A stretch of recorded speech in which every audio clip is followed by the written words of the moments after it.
میں کنواری خوبصورت لڑکی تھی، مگر میں حاملہ تھی۔ میں نہیں جانتی تھی کہ یہ بچہ کس کا ہے، کیونکہ میں پاک دامن تھی۔ مجھے کبھی بھی یاد نہیں تھا، اس لیے حمل ضائع کرنے کی دوا کھا لی۔ لیکن کچھ وقت کے بعد میں دوبارہ سے امید سے ہو گئی۔ یوں اب تک میں 5 بچے ضائع کر چکی تھی۔ میں ذہنی مریض بن رہی تھی۔ ایک دن پیٹ میں شدید درد کی وجہ سے میں بے ہوش ہو گئی۔ ڈاکٹر بولی کہ ایمرجنسی ڈیلیوری کرنی ہوگی۔ میری تو جان نکل گئی جب لیبر روم میں ڈاکٹر بولی کہ 1 سال سے تمہارے ساتھ۔ میں اس سے اور وہ مجھ سے ہر بات شیئر کر لیا کرتی تھی۔ جی مچلانے کی وجہ سے میرا سر بہت بری طریقے سے چکرانے لگا تھا، مگر مجھے کچھ سمجھ میں نہیں آ رہا تھا۔ تبھی میری دوست جیسی کزن نے مجھ سے پوچھا کہ کیا ہوا ہے، تو میں نے ہلکی سی مسکراہٹ دی اور نہ میں سر ہلانے لگی، لیکن مجھ سے زیادہ دیر وہاں نہ بیٹھا گیا، تو میں اٹھ کر اندر آ گئی۔ اب میری کزن بھی میرے لیے پریشان ہوتے ہوئے میرے پیچھے آئی اور کہنے لگی کہ آخر تمہیں ہوا کیا ہے؟ تمہاری طبیعت تو ٹھیک ہے نا؟ میں چونکہ اس سے کچھ نہیں چھپاتی تھی، تبھی میں نے اس کو سب حقیقت بتا دی اور کہا کہ کسی سے کوئی بات مت کرنا۔ کچھ دن پہلے مجھے کچھ بھی اچھا نہیں لگ رہا تھا، پورا جسم درد سے کرا رہا تھا، لیکن ہر چیز جیسے میری سمجھ سے پرے تھی۔ وہ مجھ سے لڑنے لگی اور کہنے لگی کہ تم نے پہلے کیوں نہیں بتایا؟ تم مجھے اب اپنی سہیلی نہیں سمجھتی؟ میں اس کی بات پر حیران ہوئی اور اس سے معافی مانگی، کیونکہ میں اس کو ناراض نہیں کرنا چاہتی تھی۔ اس نے بھی میری صورتحال سمجھتے ہوئے مجھے معاف کر دیا، کیونکہ وہ اچھے سے جانتی تھی کہ اگر میں کسی سے کوئی بات کرتی ہوں تو وہ صرف میری کزن ہی تھی، جس سے میں اپنے دل کی ہر بات کہہ دیتی تھی، ورنہ میری امی اور ابا کو تو اتنی بھی فرصت نہیں تھی کہ وہ مجھ سے میرا حال چال ہی پوچھ لیتے۔ میرے ابا بزنس مین تھے تو سارا وقت آفس کے کاموں میں گزار دیتے۔ امی بھی سوشل ورکر تھیں، تبھی بچپن سے ہی مجھ پر غور اور فکر نہ کر سکی۔ میں جو بہت نازک مزاج طبیعت کی مالک تھی، تبھی امی اور ابا کی اس بے رخی کو بہت محسوس کرتی تھی، اور یہ سب دیکھتے دیکھتے میں امی ابا سے بہت دور ہو گئی، مگر انہوں نے بھی کبھی یہ بات محسوس نہیں کی تھی۔ میں اکلوتی بیٹی تھی، خوبصورت اور ذہین بھی تھی۔ سب میری کزن کو اور مجھے لے کر باتیں کرتے، مگر اس نے کبھی برا نہیں مانا تھا۔ وہ ہمیشہ خوش ہوتی اور سب کو خوشی سے کہتی کہ میری کزن ہے، اسی لیے وہ اتنی خوبصورت اور ذہین ہے۔ میں اس کی مخلصی پر ہمیشہ رشک کرتی۔ ابھی بھی وہ میرے پاس بیٹھی مجھ سے ساری باتیں پوچھ رہی تھی۔ وہ پوچھ رہی تھی کہ جب میں نے اس کو بتایا کہ پچھلے دن سے میری ایسی حالت ہے، میں اس کو سب بتانا چاہتی تھی، مگر مجھ میں ہمت ہی نہیں ہوئی۔ وہ کچھ سوچنے لگی اور پھر کہنے لگی، تمہارے ساتھ کچھ غلط تو نہیں ہوا؟ مطلب کوئی یونیورسٹی میں کسی نے تمہارے ساتھ کچھ غلط تو نہیں کیا؟ میں اس کی بات پر تڑپ اٹھی اور اس کو کہا کہ خدا نہ کرے کبھی ایسا ہو، مگر وہ ابھی بھی سنجیدہ ہی تھی۔ تبھی وہ کہنے لگی کہ اچھا، کل میں تمہارے لیے یونیورسٹی سے آتے ہوئے کچھ لے کر آؤں گی، تبھی مجھے علم ہوگا، کیونکہ تمہاری جو حالت ہے وہ تو کچھ اور ہی بتا رہی ہے۔ میں نے ساری رات اپنی کزن کی باتوں کو سوچتے ہوئے گزار دی۔ نیند کیا ہی آتی، ساری رات کھلی آنکھوں میں گزار دی۔ اگلی صبح یونیورسٹی کے لیے تیار ہو رہی تھی جب پھر سے سر چکرانے لگا۔ پھر میں نے خود کو سنبھالا اور پھر سے تیاری جاری رکھی اور تیار ہو کر یونیورسٹی چلی گئی۔ مجھے چھوڑنے ہمارے چچا کا بیٹا جاتا تھا، آج بھی وہی چھوڑنے جا رہا تھا، اور ہر دفعہ کی طرح آج بھی میں اس سے کترا رہی تھی، اور یہ بات میری کزن بہت اچھے سے جانتی تھی کہ میں اس کے بھائی سے کتراتی ہوں، مگر اس نے آج تک اس بات کا برا نہیں منایا تھا۔ وہ یہی کہتی تھی کہ جو تمہیں بہتر لگتا ہے وہی کیا کرو۔ آج بھی سعد نے میرے لیے گاڑی کا اگلا دروازہ کھولا، مگر میں پیچھے بیٹھ گئی اور ہمنا آگے بیٹھ گئی۔ میں اپنی کزن کے چہرے کو بہت اچھے سے دیکھ رہی تھی، جو ایک دم غصے سے تن گیا تھا۔ میرے چچا کا بیٹا سعد ایک لوفر انسان تھا۔ ماں باپ کے بے وجہ کے لاڈ پیار نے اس کو بگاڑ دیا تھا۔ وہ ہر وقت اپنا حلیہ گنڈوں جیسا بنا کر رکھتا، مگر چچا اور چچی کو اپنے بیٹے پر بہت فخر تھا، لیکن مجھے اور ہمنا کو سعد سے سخت نفرت تھی۔ سعد بار بار مجھے سامنے لگے شیشے سے دیکھ رہا تھا۔ مجھے اس کے دیکھنے پر بہت الجھن محسوس ہو رہی تھی، اور ساتھ ہی ساتھ غصہ بھی آ رہا تھا۔ یہ اس کا نیا طریقہ تھا مجھے ہیرس کرنے کا۔ ہمارے معاشرے میں لوگ لڑکیوں کو باہر بھیجنے سے ڈرتے ہیں، لیکن کبھی کبھار گھر میں بھی آپ کو ہیرس کیا جاتا ہے۔ میں بھی ساتھ سے خود کو بچا بچا کر رکھتی تھی، اور یہی وجہ تھی کہ وہ مجھ سے ضد بازی لگاتا تھا۔ ہم یونیورسٹی پہنچے تو میں اور ہمنا اتر گئے، اور میں اپنے میں مگن آگے آگے چل رہی تھی، مگر جیسے ہی میں نے ہمنا کو دیکھا تو وہ میرے ساتھ نہیں تھی، جبکہ وہ ابھی بھی ساتھ سے کچھ بات کر رہی تھی اور دیکھ میری طرف رہی تھی۔ ساتھ کے چہرے پر بھی عجیب سی مسکراہٹ تھی جس نے مجھے اندر تک ہلا دیا تھا۔ ہمنا تھوڑی دیر بعد ہی میری طرف بھاگتے ہوئے آئی، مگر اس کا رنگ بھی اڑا ہوا تھا۔ مجھے اسے ایسے دیکھ کر حیرانی ہوئی، مگر میں خاموش رہی کیونکہ بغیر وجہ کی بات کرنے کی مجھے عادت نہیں تھی، اور نہ ہی کسی کی ذاتی زندگی میں دخل اندازی کرنے کی کوئی خواہش تھی۔ خاموشی سے کلاس میں چلی گئی، مگر میرا دل کلاس میں بھی نہیں لگ رہا تھا، اور بار بار کبھی جی مچلاتا تو کبھی چکر آتا۔ میں تنگ آ کر باہر لان میں آ گئی، وہاں ٹہلنے لگی۔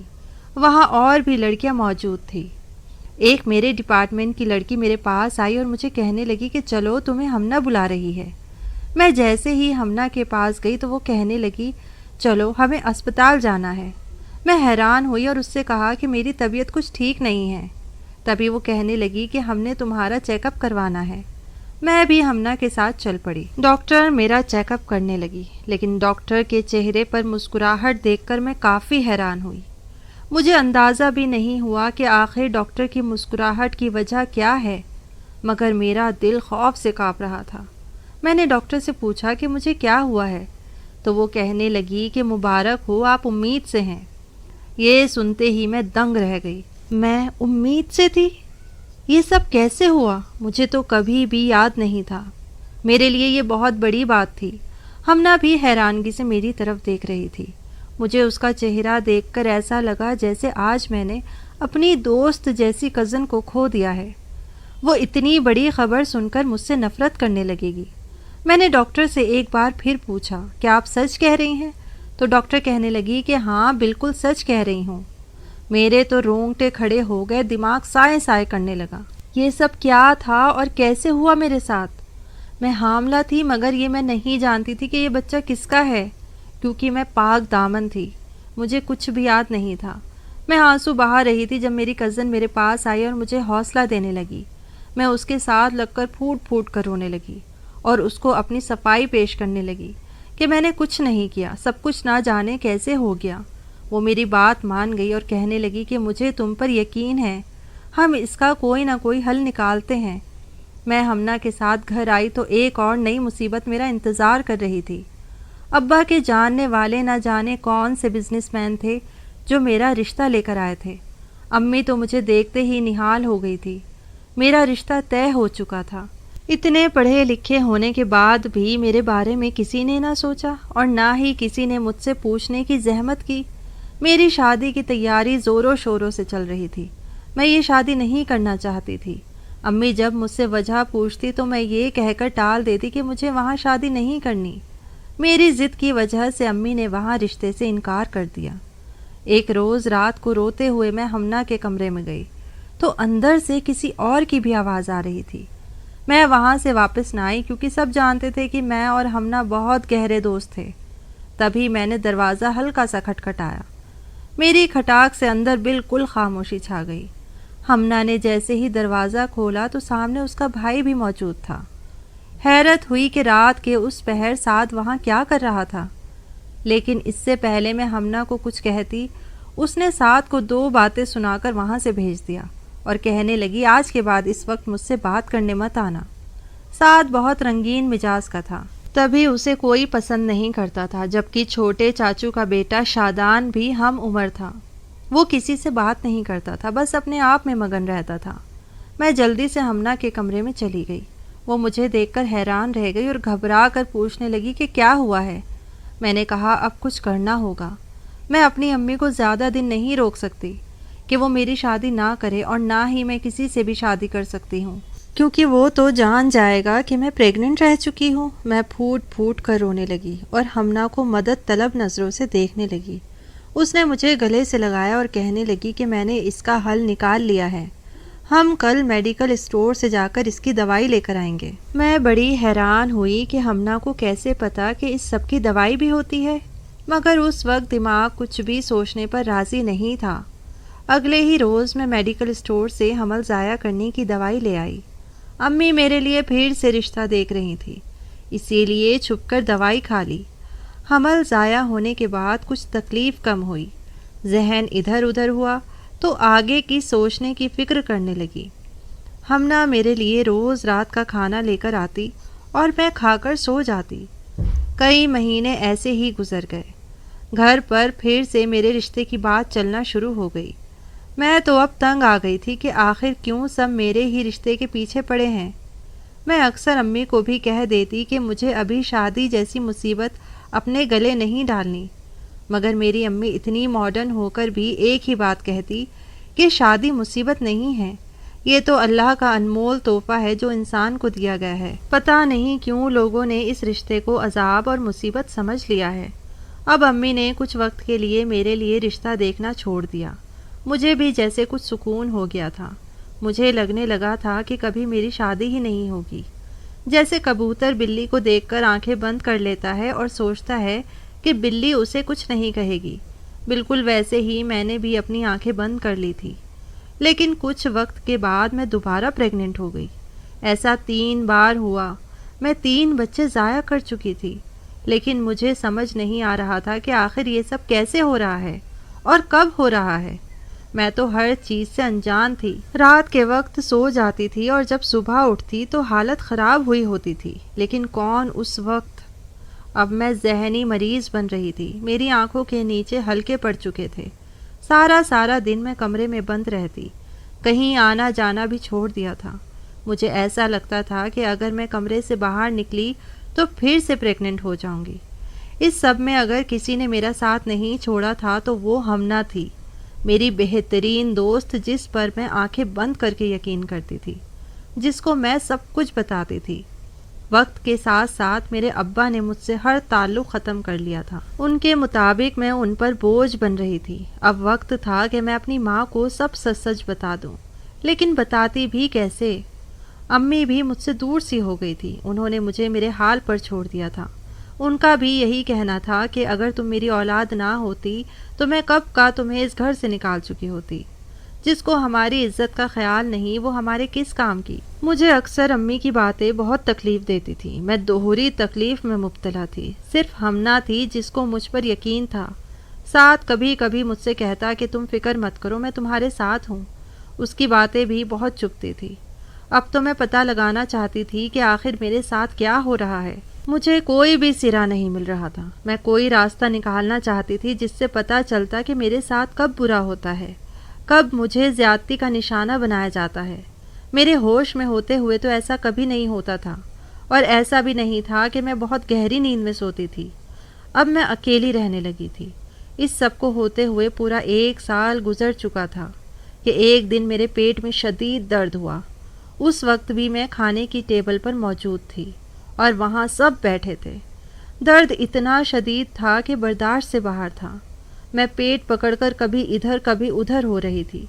مجھے دیکھ کر سب حیران ہو گئے کہ آخر یہ ماجرا کیا ہے۔ میں خود بہت حیران تھی کہ پیٹ کا درد کسی صورت نہیں جا رہا تھا۔ میرا رنگ پیلا پڑ چکا تھا۔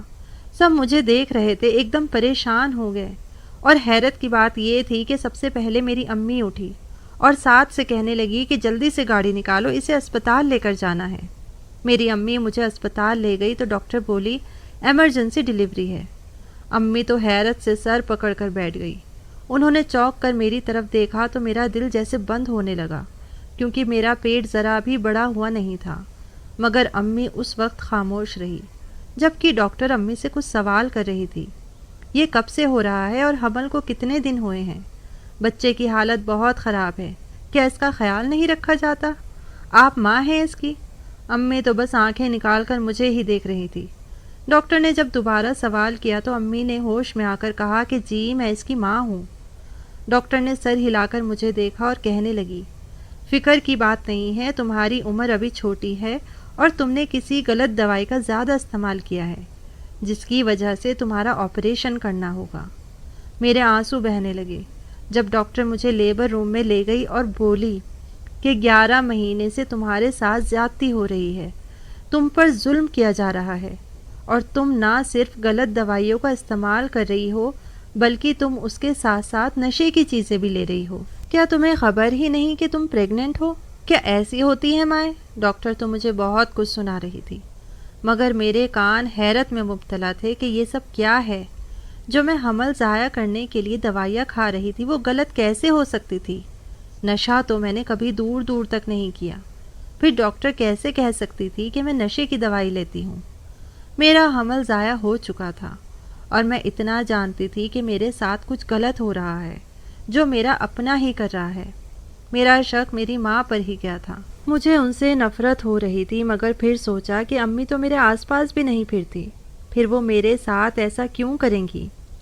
ایک بات جو میرے دل میں بار بار آ رہی تھی کہ میرے حمل ضائع کرنے کی دوائی بھی ہمنا ہی لا کر دیتی تھی۔ کیا وہ یہ بات جانتی تھی کہ وہ دوائیاں غلط ہیں؟ جس وقت میں اسپتال کے لیے نکلی تھی اس وقت ہمنا گھر پر نہیں تھی، ورنہ اس وقت وہی جواب دے رہی ہوتی۔ اب تو میرا دل کسی پر بھی بھروسہ کرنے کو نہیں کر رہا تھا، اس لیے میں نے سوچ لیا تھا کہ میں کسی پر بھی بھروسہ نہیں کروں گی۔ امی سارے راستے میرے ساتھ خاموشی سے بیٹھی رہی، مجھ سے نہ کوئی سوال کیا نہ ہی کوئی جواب مانگا۔ میں بھی چپ تھی، آخر صفائی دیتی بھی تو کس چیز کی؟ گھر پہنچتے ہی ابا امی سے پوچھنے لگے کہ اسے کیا ہوا ہے، مگر امی کوئی بھی جواب دیے بغیر مجھے اپنے ساتھ کمرے میں لے گئی اور خاموشی سے کمرے میں لٹا دیا۔ امی نے مجھ سے کسی بھی قسم کا کوئی سوال نہیں کیا تھا۔ میرے کمرے میں اب سب کا آنا منع ہو چکا تھا، یہاں تک کہ ہمنا کو بھی اجازت نہیں تھی کہ وہ میرے کمرے میں آتی۔ ہمنا کافی بے چین تھی مجھ سے ملنے کے لیے، مگر اب مجھے کسی کی ضرورت نہیں تھی۔ اب امی میرا بہت اچھے سے خیال رکھ رہی تھی، میرے لیے کھانا اپنے ہاتھوں سے بناتی۔ پریشانی والی بات یہ تھی کہ وہ ابھی تک خاموش تھی، انہوں نے مجھ سے کوئی بات نہیں کی تھی۔ ایک روز امی مجھے کھانا کھلا رہی تھی کہ میری آنکھوں میں آنسو آ گئے۔ ساری عمر میں نے امی کی اس محبت کے لیے ترستے ہوئے گزارے ہیں۔ میں امی کی محبت چاہتی تھی جو مجھے نہ ملی۔ امی میرے آنسو دیکھ کر ایک دم ٹھٹک گئی اور کھانا ایک طرف رکھ کر میرے آنسو پوچھنے لگی اور کہنے لگی، کیا ہوا ہے؟ تم رو کیوں رہی ہو؟ تمہیں پھر سے کہیں درد ہے کیا؟ میں نے امی کے سینے سے لگ کر پھوٹ پھوٹ کے رونا شروع کر دیا۔ امی مجھے دلاسے دینے لگی اور کہنے لگی، اب تمہیں فکر کرنے کی کوئی ضرورت نہیں ہے، ڈاکٹر نے مجھے سب سچ سچ بتا دیا ہے کہ تمہارے ساتھ زیادتی ہوئی ہے، مگر میں بس یہ جاننا چاہتی ہوں کہ تمہارے ساتھ یہ سب کس نے کیا؟ کیا کوئی گھر میں تھا یا باہر؟ اور کون سی دوائی کھاتی رہی ہو جو غلط تھی؟ میں جانتی تھی کہ اب امی مجھے کچھ نہیں کہیں گی، مگر پھر بھی میرا دل کانپ رہا تھا۔ کبھی بھی کچھ بھی ہو سکتا تھا کہ امی میری باتوں کا غصہ کر جاتی اور ابا کو سب بتا دیتی، مگر اب کچھ نہ کچھ تو کرنا ہی تھا، خاموشی سے تو زندگی نہیں گزر سکتی تھی۔ میں نے امی کو سب بتا دیا کہ میں نہیں جانتی کون ہے وہ شخص جو میرے ساتھ زیادتی کرتا ہے اور کس وقت، کیونکہ میرے ہوش میں تو میرے آس پاس بھی کوئی نہیں بھٹکتا سوائے ہمنا کے۔ رات کو جب ہمنا مجھے کھانا دے کر چلی جاتی تھی تو میں ایسی نیند سوتی تھی کہ مجھے کبھی ہوش نہ آئے، لیکن میں تو کبھی ایسی گہری نیند سوئی ہی نہیں تھی۔ امی کہنے لگی، ابھی بھی تمہیں کھانا کھانے کے بعد نیند آتی ہے؟ تو میں نے ماں سے ناں میں سر ہلایا اور کہا، نہیں اب تو ایسا نہیں ہوتا، اب تو میں آدھی آدھی رات تک جاگتی رہتی ہوں، تکلیف بھی اتنی نہیں ہے کہ سو نہ سکوں، پھر نہ جانے کیوں نیند اڑ گئی ہے۔ میری امی کہنے لگی کہ اگر میں تم سے کچھ کہوں تو کیا تم میری بات کا بھروسہ کرو گی؟ میں امی کو حیرانی سے دیکھنے لگی اور کہا، جی بالکل کروں گی، آپ کیا کہنا چاہتی ہیں؟ انہوں نے مجھ سے کہا کہ تم اب ہمنا سے دور رہو گی، لیکن میرے لیے یہ بہت مشکل تھا، وہ میری بہت بہترین سہیلی تھی، میں اسے نہیں چھوڑ سکتی تھی۔ میں نے امی کو بہت سمجھانے کی کوشش کی، مگر اب امی نے ایک ہی بات کہی کہ اگر تم اپنی بھلائی چاہتی ہو تو ہمنا سے دور رہو، وہ اچھی لڑکی نہیں ہے۔ میں نے امی سے کہا کہ آخر اس نے کیا کیا ہے، وہ کیسے اچھی لڑکی نہیں ہے؟ امی کہتی ہیں کہ اب تمہیں راتوں کو نیند نہیں آتی، آخر کیوں؟ پہلے تمہیں جلدی نیند آ جاتی تھی، پہلے کھانا ہمنا ہی لے کر آتی تھی نا، میں جب تک پتہ نہیں لگوا لیتی کہ کیا ہے یہ سب اور ان سب کے پیچھے کون ہے، تم اس سے نہیں ملو گی۔ میں نے بھی امی کی بات مان لی اور ہمنا سے ملنا چھوڑ دیا۔ 3 مہینے ہو گئے تھے اس بات کو۔ اب نہ تو مجھے راتوں کو جلدی نیند آتی تھی اور نہ ہی میں حاملہ ہو رہی تھی۔ اب کچھ سمجھ مجھے بھی آنے لگی تھی، مگر ان سب میں ہمنا کا کیا فائدہ تھا، اور یہ جاننا بہت ضروری تھا۔ میں نے امی سے بات کی اور ان کو اپنی ترکیب بتائی جو میرے دماغ میں پچھلے 1 مہینے سے چل رہی تھی۔ اب تو بس اس پر عمل کرنا باقی تھا۔ میں اور امی مل کر وہ کام کرنے لگے تھے۔ میں نے ہمنا کے ساتھ بول چال بھی شروع کر دی تھی۔ ہمنا اب پھر سے میرے لیے کھانا لاتی، مگر میں اس کا دیا ہوا کھانا نہیں کھاتی تھی اور ایک طرف رکھ دیتی تھی اور اس کو یہی ظاہر کرتی کہ میں نے کھانا کھا لیا ہے۔ ایک دن میں ہمنا کے کمرے کے پاس سے گزر رہی تھی جب میں نے اس کے کمرے سے آواز سنی۔ وہ کسی سے کہہ رہی تھی کہ مجھے ایسا لگ رہا تھا کہ جیسے دوائی کا اثر زیادہ نہیں ہو رہا اور اب ہمیں دوائیاں زیادہ ڈالنی ہوں گی۔ اس کا اتنا کہنا تھا کہ میں سب کہانی سمجھ گئی۔ اب تو بس اس بات کا پتہ لگانا تھا کہ آخر اس کے ساتھ کون ملا ہوا ہے۔ میں نے ایک رات امی کے ساتھ مل کر بہانہ بنایا کہ میں نے ہمنا کا دیا ہوا کھانا کھا لیا ہے اور اب مجھے نیند آ رہی ہے۔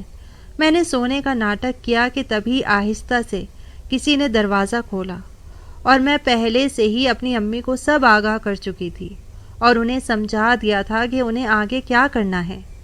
دروازہ کھلنے پر ایک دفعہ میرے رونگٹے کھڑے ہو گئے، میرا جسم کانپنے لگا، مگر میں سونے کا ناٹک کرتی رہی۔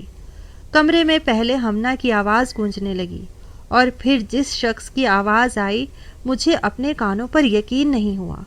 مجھے لگا جو میں نے آواز سنی ہے وہ جھوٹ ہے، یہ سب ایک ڈراونا خواب ہے، اس کے علاوہ کچھ نہیں۔ میرے اپنے ہی گھر میں میرے ساتھ ایسا کام ہوتا رہا تھا اور مجھے اس بات کا اندازہ ہی نہ ہوا۔ یہ سب میرے ساتھ کون کر سکتا تھا؟ اکثر جو ہمیں نظر آتا ہے ویسا کچھ نہیں ہوتا اور جو ہوتا ہے وہ نظر نہیں آتا۔ یہ دنیا کا ایک محض دھوکہ ہے، اس کے علاوہ کچھ نہیں۔ وہ آواز کسی اور کی نہیں بلکہ شادان کی تھی۔ میں ہمیشہ ساتھ پر شک کرتی تھی، مگر دھوکے باز تو شادان نکلا، جو اپنے معصوم چہرے کے پیچھے نہ جانے کتنا گھٹیا چہرہ چھپا کر پھر رہا تھا۔ میری بہن جیسی دوست ہمنا نے بھی میرے ساتھ اتنا بڑا کھلواڑ کیا۔ شادان میرے قریب آیا اور میرے چہرے سے چادر ہٹا دی۔ ابھی وہ کچھ کرتا کہ اچانک سے دروازہ دھاڑ سے کھلا اور میرے پورے گھر والے کمرے میں داخل ہو گئے۔ تبھی میں نے بھی اپنی آنکھیں کھول لی۔ شادان تو مجھے جاگتا ہوا دیکھ کر دنگ رہ گیا۔ ہمنا اور شادان کا پورا وجود کانپ رہا تھا۔ میں اپنی جگہ سے اٹھی اور ہمنا کے پاس گئی اور اس کے چہرے پر سناٹے دار تھپڑ لگا دیا تاکہ اس کو احساس ہو کہ جو اس نے کیا ہے وہ بہت غلط تھا۔ اس نے میرا بھروسہ ہی نہیں توڑا بلکہ میری 7 پشتوں کا بھروسہ توڑ دیا تھا، اور یہ کام وہ بہت آسانی سے کر رہی تھی بغیر یہ جانے کہ اللہ کی لاٹھی بے آواز ہے۔ ہمنا نے تو سوچ رکھا تھا کہ وہ جو کچھ بھی کرتی رہے گی یہاں کسی کو کیا پتہ چلے گا، مگر ان سب کے پیچھے اس کا مقصد کیا تھا وہ بھی مجھے جاننا تھا۔ شادان کو تو میں نے کچھ نہ کہا، اس کے لیے تو گھر کے باقی لوگ ہی کافی تھے، مگر ہمنا کو میں اس کے انجام تک پہنچانا چاہتی تھی۔ تبھی میں نے اس کو اتنا مارا مگر اس نے کچھ نہ کہا۔ میں نے اس سے پوچھا کہ اس نے ایسا کیوں کیا میرے ساتھ۔ تبھی ہمنا نے جو حقیقت مجھے بتائی وہ سن کر میرے پیروں تلے سے زمین ہی نکل گئی۔ ہمنا نے کہا کہ تم اتنی خوبصورت تھی، اتنی ذہین تھی، سب تمہاری تعریفیں کرتے تھے اور مجھ سے یہ سب برداشت نہیں ہوتا تھا، یہاں تک کہ میری امی بھی مجھے باتیں سنا جایا کرتی تھیں۔ وقت کے ساتھ ساتھ یہ جلن حسد میں بدل گئی اور میں تم سے اتنا حسد کرنے لگی کہ تمہیں بدنام کر کے مجھے سکون مل رہا تھا، مگر جب میرے دل کو سکون نہ ملا تو میں نے تمہیں نشاور دوائیاں کھلانا شروع کر دی تاکہ سب لوگ تمہیں برا بھلا کہنا شروع کر دیں کہ تم تو نشہ کرتی ہو۔ تمہاری خوبصورتی اور تمہاری اچھائی مجھے ایک آنکھ نہیں بھاتی تھی۔ ساتھ تو پہلے ہی بدنام تھا، ہر ایک کا شک اسی پر جاتا۔ تبھی میں نے اندازہ لگایا کہ شادان تو تم پر کب سے نظر رکھے ہوئے ہے۔ شادان کو بھی تم چاہیے تھی۔ ایک دن میں نے اسے اپنے بھروسے میں لیا اور اسے سارا کچھ سمجھا دیا۔ شادان کو تم چاہیے تھی، اس لیے ہم دونوں نے مل کر ایک پلان بنا لیا۔ اگر میں اس وقت کالج نہ گئی ہوتی اور گھر پر موجود ہوتی تو یہ راز کبھی فاش نہ ہوتا اور میں تمہیں بدنام کر کے اس گھر سے نکلوا دیتی۔ تمہیں تو مجھ پر آنکھیں بند کر کے بھروسہ تھا، تبھی میں یہ سب بڑی آسانی سے کرتی جا رہی تھی۔ کاش تمہیں علم نہ ہوتا، ہمنا کی باتیں سن کر میرا دل پوچھ سا گیا تھا. میں سوچ بھی نہیں سکتی تھی کہ کوئی میرے ساتھ اتنا بڑا کھیل بھی کھیل سکتا ہے.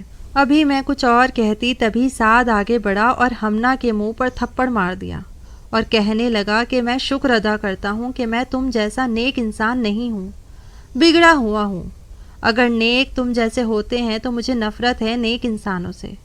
ابا نے دونوں کو پولیس کے حوالے کیا. وہ دونوں اس گھر سے جا چکے تھے. اب گھر میں پھر سے میرے رشتے کی باتیں ہونے لگی. مگر تبھی چچا ہمارے گھر میں آئے اور آ کر کہنے لگے کہ سعد ہماری بچی سے شادی کرے گا. مجھے تو یقین نہ آیا، مگر سعد نے حقیقت میں مجھ سے شادی کر لی. اب میں اپنی زندگی میں خوش اور پرسکون ہوں. میرے 2 بچے ہیں. میں اور سعد اپنے بچوں کو بے تحاشا پیار اور محبت اور وقت دیتے ہیں.